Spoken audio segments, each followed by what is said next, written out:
নমস্কার বন্ধুরা, আমি দেবযানী রান্নাঘরে আপনাদেরকে স্বাগত জানাই।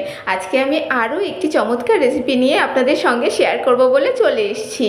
তাহলে বন্ধুরা স্কিপ না করে সম্পূর্ণ রান্নাটি দেখুন এবং আমার সঙ্গে থাকুন। আজকে আমি শেয়ার করতে চলেছি আপনাদের সঙ্গে একটা মিক্সড ভর্তা। তাহলে বন্ধুরা খুবই ইজি রেসিপি, আশা করি আপনাদের ভালো লাগবে।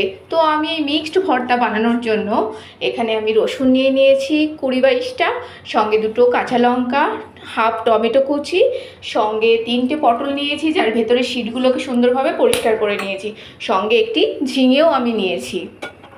প্রথমেই আমি গ্যাস ওভেনটাকে অন করে দিয়েছি এবং সেই সঙ্গে একটি ফ্রাই প্যান নিয়ে নিয়েছি।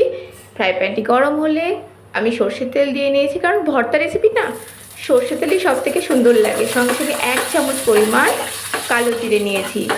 ফোড়নটাকে দেওয়ার পরে আমি রসুন ফোড়ন দিয়েছি এবং একটু নাড়াচাড়া করে নেব। সুন্দর একটা লাল রং আসতে শুরু করলে, বেশ সুন্দর গন্ধ ছাড়তে শুরু করবে, তখন আমি একে একে কেটে রাখা পটল, তারপরে ঝিঙে, কাঁচা লঙ্কা এবং সঙ্গে সঙ্গে টমেটো কুচিগুলিকে দিয়ে দেব। সমস্ত উপকরণগুলি দেওয়া হয়ে গেলে আমি এবার এগুলিকে ভাজা করতে শুরু করব। তো বন্ধুরা আমি মোটামুটি 1 মিনিট থেকে 1.5 মিনিট এভাবেই ভাজা করতে থাকবো এবং সেই সঙ্গে যখন 1-1.5 মিনিট হয়ে যাবে, আমার সমস্ত সবজিগুলো সামান্য পরিমাণ একটু নরম হয়ে যাবে, তখন আমি স্বাদ মতন লবণ এবং হলুদের ব্যবহার করব এবং পুনরায় আবারও ভাজা করতে শুরু করব। যখন সমস্ত সবজির সঙ্গে লবণ এবং হলুদটা ভালো করে মেশানো হয়ে যাবে, তখন আমি ঢেকে মোটামুটি 2 থেকে 3 মিনিটের জন্যে রান্না করে নেব ধিমে আঁচে। মিনিট 3 রান্না করবার পরে বন্ধুরা আমার এই সবজিটা পুরোপুরিভাবে তৈরি হয়ে গেছে। আমি আরও একটু নাড়াচাড়া করে নিয়ে এবার ঠান্ডা করবার জন্য রেখে দেব। আমার সকল বন্ধুকে অনেক অনেক ধন্যবাদ আমার পাশে থাকবার জন্য। সেই সঙ্গে আমার নতুন সকল বন্ধুকে অনুরোধ করব আমার ফেসবুক অ্যাকাউন্টটিকে ফলো করুন এবং সেই সঙ্গে আমি আমার সকল বন্ধুদেরকে জিজ্ঞাসা করব যে আমার এই রান্নার পর্বগুলি আপনাদের কেমন লাগছে। ভালো লাগলে অবশ্য করে জানাবেন। সেই সঙ্গে পছন্দ না হলেও কেন পছন্দ হচ্ছে না সেটাও জানাতে পারেন।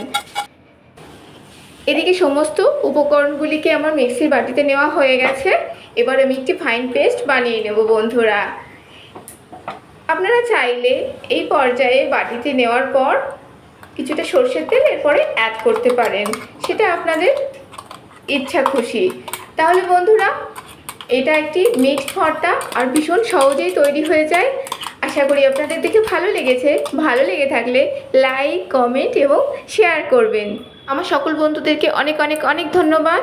কিন্তু আপনারা কিন্তু ভালো করে ভিডিওগুলোকে দেখছেন না বন্ধুরা, আপনারা দেখুন এবং নতুন বন্ধুদের উদ্দেশ্যে একটা কথাই বলবো, অবশ্য করে সাবস্ক্রাইব করুন।